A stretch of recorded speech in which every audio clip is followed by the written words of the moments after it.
Okay children, we can start the next one, converse of midpoint theorem. See the line? The lines drawn through the midpoint of one side of a triangle parallel to another side bisect the third side. Here in this figure we can see that the line drawn through the midpoint of one side.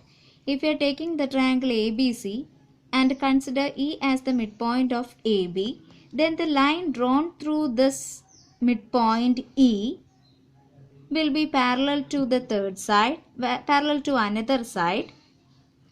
Here ABC, one triangle, E is the midpoint of side AB, and the line drawn through this E, that is EF, parallel to another side of the triangle.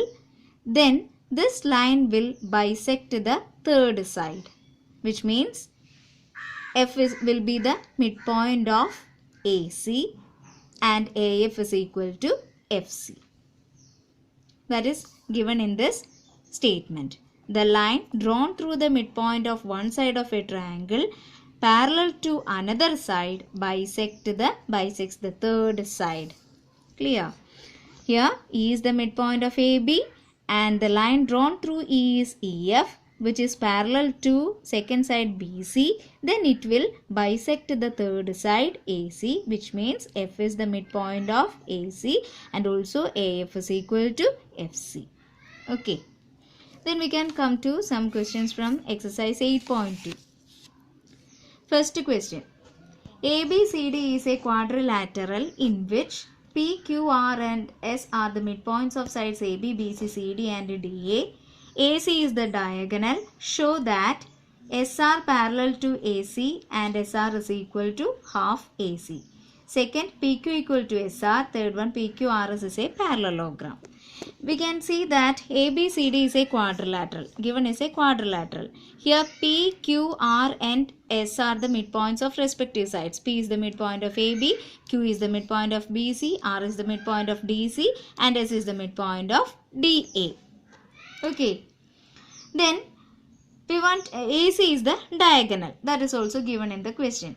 First one, we have to prove that SR is equal to half of AC and SR parallel to AC. For that, we can consider this part of the quadrilateral, that is a triangle ADC or DAC. Triangle ADC we can consider. In this, S and R are the midpoints of DA and DC. Okay, if the line segment joining the midpoints of two sides, it will be parallel to the third side of the triangle and also it is half of the third side according to the midpoint theorem. Clear? That is, we are considering triangle ADC. In this, S is the midpoint of DA, R is the midpoint of DC. Then the line joining these points S and R, it will be parallel to the third side AC and also it will be half of AC. That is according to the midpoint theorem. Okay, so first part is proved. Then second one, in triangle ABC, we can consider triangle ABC. Here again P is the midpoint of AB and Q is the midpoint of BC. The line joining P and Q, that is PQ. According to the midpoint theorem, this PQ will be parallel to the third side AC and also it is half of AC. Okay, so the second case is also proved. Then what is the third one? We want to say that PQRS is a parallelogram. How can we say this PQRS is a parallelogram? That is, we proved that SR is equal to half of AC, PQ equals half of AC. Then what about this SR and PQ? They are also equal. Okay, both are equal to half of AC. Then we can directly say that SR is equal to PQ. And also proved that SR parallel to AC, PQ parallel to AC, which means SR parallel to PQ. Which means PQ and SR, they are one pair of opposite sides of a quadrilateral PQRS. Here, one pair of opposite sides are equal and parallel. So, PQRS is a parallelogram. That is the third one. Okay. Then, next question. Question number 4 from this Exercise. ABCD is a trapezium in which AB parallel to DC. ABCD is a trapezium. In this, AB parallel to DC. BD is the diagonal. E is the midpoint of AD. A line is drawn through E parallel to AB. A line drawn through E is parallel to AB intersecting BC at F. Show that F is the midpoint of BC. Here ABCD is a trapezium. In this trapezium we can say that one pair of opposite sides are parallel. That is AB parallel to DC. And given that BD is the diagonal of this trapezium. Another case is that E is the midpoint of AD. E is the midpoint of AD.